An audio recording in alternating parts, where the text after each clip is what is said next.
Welcome to another episode of I Wonder, Doctor. Let's talk about an aspect of suffering. You had a patient, and you started to tell me a story of her, and it was so poignant and it felt so universal. It seemed like something that was worth sharing. Mary was in her late 80s. She had just suffered a heart attack 10 days earlier. And from that moment on, she was motionless in bed, and even though the pain of the heart attack had abated, she was left with this excruciating nausea. The best and most sophisticated and most expensive of medications were not touching the nausea.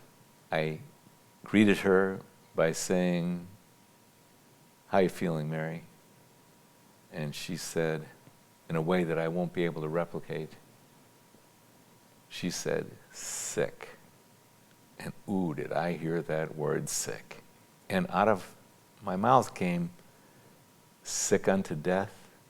And she nodded her head, yes. I paused, I pulled up a chair, I sat down at her bedside, and I said to her, "One thing you and I both know is true, is that you are feeling that bad. Why don't you just surrender to it? Just imagine yourself falling off a cliff backwards into sick unto death." And she did. And within moments, I could tell she was feeling even more uncomfortable. And I said, "We know that nausea is so intense. Instead of resisting it, surrender to the nausea. Let yourself feel the actual nausea." She did. And again, she was squirming. And then a couple minutes elapsed as I stayed silent at the bedside to let her do this. I asked, "How are you feeling?" And she said, "Scared, fear, terror." There's something counterintuitive about this. You're dealing with a patient in her 80s who presumably may be actually facing her own mortality. And the thing you're telling her to do is feel terror? Exactly. Let me tell you what happened next. I sat silently because I knew everything she needed to be doing, she was doing to perfection with a high level of skill. She was telling herself the truth about what was actually going on, and most importantly, in a feeling way. She was feeling the actual terror that she was feeling. And I just sat patiently and periodically would ask, "What are you feeling?"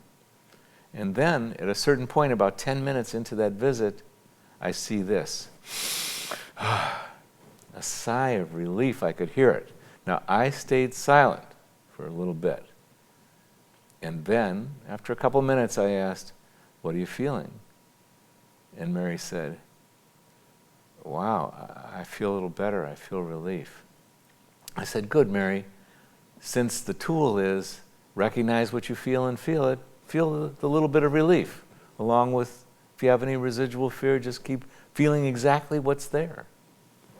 She did. A couple minutes later, I said, "What are you feeling?" And she said, "Well, I feel better." And then I stayed silent. I said, "Well, stay with that. Feel better."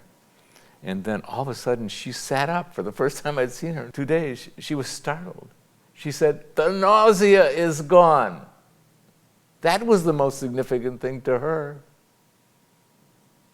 From that point on, she got out of bed, they pulled down the blankets that were blocking the window, and her recuperation was very swift after that. That must have been astounding to be around. Someone that quickly did something that basic and had that fast a reaction to it. It's heroic. I remember it so clearly. And it was so simple once she accomplished it. There are more videos in this series available in our weekly school. Click to join. It's free.